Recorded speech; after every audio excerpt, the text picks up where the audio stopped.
ചാത്തൻമലയുടെ മുകളിൽ ഒരു ചെറിയ വീടുണ്ടായിരുന്നു. പരമ്പരാഗത മലയാള രീതിയിലുള്ള ചെറിയ ഒരു കെട്ടിടം. പനക്കാട് മനക്കാർ പണിയിച്ചതാകാം. കാലം ഒരുപാട് കഴിഞ്ഞു. മൊത്തം പൊട്ടിപ്പൊളിഞ്ഞ് നശിച്ചു കിടക്കുകയാണ്.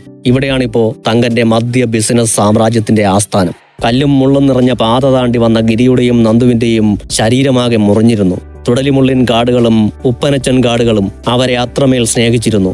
വഴിയിലെ കൂർത്ത പാറക്കല്ലുകളും മരക്കൊമ്പുകളും അവരുടെ കാലുകളെയും ആകെ ചുവപ്പണിയിച്ചിരുന്നു. വന്നു കയറിയ പാടെ വെറും നിലത്ത് അവരിരുന്നു. ചാത്തൻമല കയറാൻ അത്രയ്ക്കുണ്ട് ആയാസം.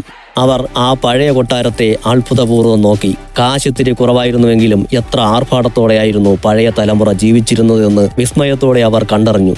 ഇപ്പോ മൊത്തം നശിച്ചുപോയി എങ്കിലും പഴയകാലത്ത് ഇതൊരു ദുര്യോധനന്റെ കൊട്ടാരമായിരുന്നു എന്ന് അവർ തിരിച്ചറിഞ്ഞു. അത്ര മനോഹരമായിരുന്നു ആ ചെറിയ കൊട്ടാരത്തിന്റെ നിർമ്മിതി. അവിടത്തെ വാതിലുകളും ജനലുകളും ഫർണിച്ചറുമൊക്കെ നശിച്ചു കിടക്കുകയായിരുന്നു. തങ്കൻ അകത്തെവിടെയോ പോയി 2 കുപ്പികളുമായി തിരിച്ചു വന്നു. തങ്കൻ പറഞ്ഞു, 2 കുപ്പിക്ക് 500 രൂപ. പക്ഷെ നിങ്ങൾക്ക് 1 മതി, അത്രേ താങ്ങൂ. 500 രൂപ എന്റെ കയ്യിലുണ്ട്. ഗിരി പോക്കറ്റിൽ നിന്നും കുറെ നോട്ടെടുത്ത് തങ്കന്റെ നേരെ നീട്ടി. ഞങ്ങൾക്ക് 2 കുപ്പിയും വേണം. ഒന്നിന് 250 ഉള്ളൂ. 1 മതി നിങ്ങൾക്ക്. ആദ്യമായതുകൊണ്ട് അധികം അടിക്കണ്ട, തങ്കൻ ഉപദേശിച്ചു. പൈസ തന്നല്ലോ, തങ്കൻ ചേട്ടൻ 2 കുപ്പി എടുക്ക്. 1 കുപ്പിയൊന്നും ഞങ്ങൾക്ക് ഒന്നുമാകില്ല, ഗിരി പറഞ്ഞു. എന്തോ ആയിക്കൊണ്ട് പോ, പക്ഷെ ഇവിടെ കിടന്ന് അലമ്പുണ്ടാകരുത്. അതും പറഞ്ഞു കുപ്പിയും നൽകി തങ്കൻ പിറകിലേക്ക് മറഞ്ഞു. ഗിരി 2 കുപ്പിയും വാങ്ങി അതിലേക്ക് അത്ഭുതത്തോടെ നോക്കി. ഒപ്പം നന്ദുവും. അപ്പോൾ സൈഡ് ഡിഷും വെള്ളവുമായി ഒരാൾ വന്നു. അത്യാർത്ഥിയോടെ ഗിരി ആദ്യത്തെ കുപ്പിയുടെ തലയിലെ കോർക്ക് ഊരി മാറ്റി. നന്ദു ചോദിച്ചു, എടാ പ്രശ്നമാകുമോ? എന്ത് പ്രശ്നം? ഒരു പ്രശ്നവുമില്ല, ഗിരി നിസ്സാരമട്ടിൽ പറഞ്ഞു. വീട്ടുകാരറിയുമോ? നന്ദുവിന് വീണ്ടും പേടി. നിന്റെ അച്ഛൻ ചാത്തമ്മല കയറി വരുമോ? നന്ദു പറഞ്ഞു, ഇല്ല, അച്ഛന് ചാത്തനെ പേടിയാ. എങ്കിൽ ഒന്നുകൊണ്ടും പേടിക്കണ്ട, എന്റെ അച്ഛനും ചാത്തനെ പേടിയാ. നമുക്ക് പരിചയമുള്ള ആരും ഈ കുന്ന് കയറി വരില്ല. ഇവിടെ നമുക്ക് സർവത്ര സ്വാതന്ത്ര്യമാണ്. കുടിക്കാം, വാള് വയ്ക്കാം, പിന്നെയും കുടിക്കാം, വാള് വയ്ക്കാം, ആരും അറിയില്ല, ഗിരീഷ് പറഞ്ഞു. ഗിരി കുപ്പിയിലെ ശുദ്ധജലത്തിന്റെ നിറമുള്ള ദ്രാവകം ഒരു ഗ്ലാസ്സിലേക്ക് കുറച്ചൊഴിച്ചു. എന്നിട്ട് അതിൽ കുറച്ച് വെള്ളമൊഴിച്ചു. അത് നന്ദുവിനെ നേരെ നീട്ടിക്കൊണ്ട് ഗിരി പറഞ്ഞു, വാറ്റിൽ സാധാരണ വെള്ളമൊഴിക്കാറില്ല. നീ പുതിയ ആളായതുകൊണ്ടാ. നീയോ? നന്ദു ചോദിച്ചു. എന്റെ കാര്യം നീ നോക്കണ്ട, നിന്നെ ഇവിടെ കൊണ്ടുവന്നത് ഞാനാണ്. നീ നിന്റെ കാര്യം മാത്രം നോക്ക്. ഗിരിക്ക് ആ ചോദ്യം ഇഷ്ടപ്പെട്ടില്ല.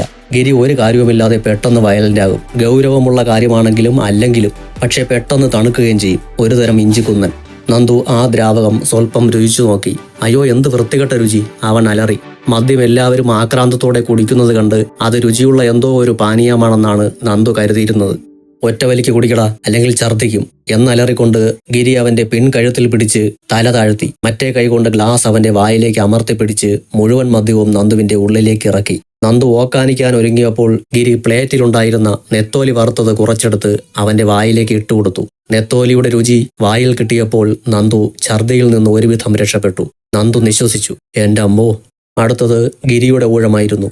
ആദ്യമായിട്ടാണ് ഗിരിയും മദ്യപിക്കുന്നത്. മന്ദനായ നന്ദു വരെ മദ്യപിച്ച് ഛർദ്ദിക്കാതെ കേമനായിരിക്കുന്നു. ഗ്ലാസ്സിലേക്ക് വാറ്റ് ചാരായം ഒഴിക്കുമ്പോൾ താൻ നന്ദുവിന് മുന്നിൽ പരാജയപ്പെട്ടു പോകുമോ എന്നുള്ള ആധി കൊണ്ട് സമ്മർദ്ദം തിങ്ങി നിറഞ്ഞു നിൽക്കുകയായിരുന്നു ഗിരിയുടെ ഹൃദയം.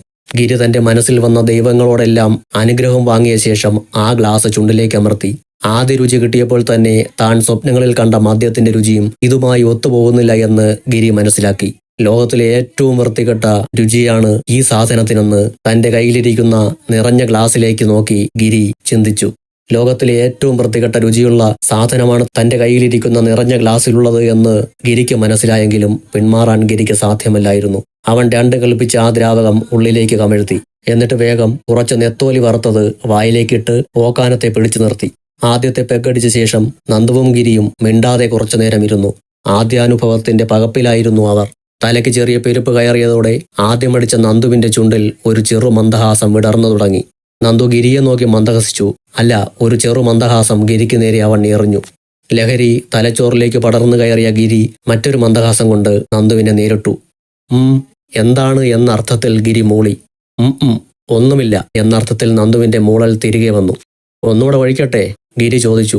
ഇഷ്ടം പോലെ ആവാം, നന്ദു പറഞ്ഞു. ഗിരി വീണ്ടും വാറ്റ് ഗ്ലാസ്സിലേക്ക് പകർന്ന് വെള്ളമൊഴിച്ച് നന്ദുവിന് കൈമാറി. നന്ദു ഇത്തവണ ആശങ്കകളില്ലാതെ അത് ഒറ്റ വലിക്കകത്താക്കി. എന്നിട്ട് ഗിരിയോട് ആജ്ഞാപിച്ചു, കുടിക്ക്.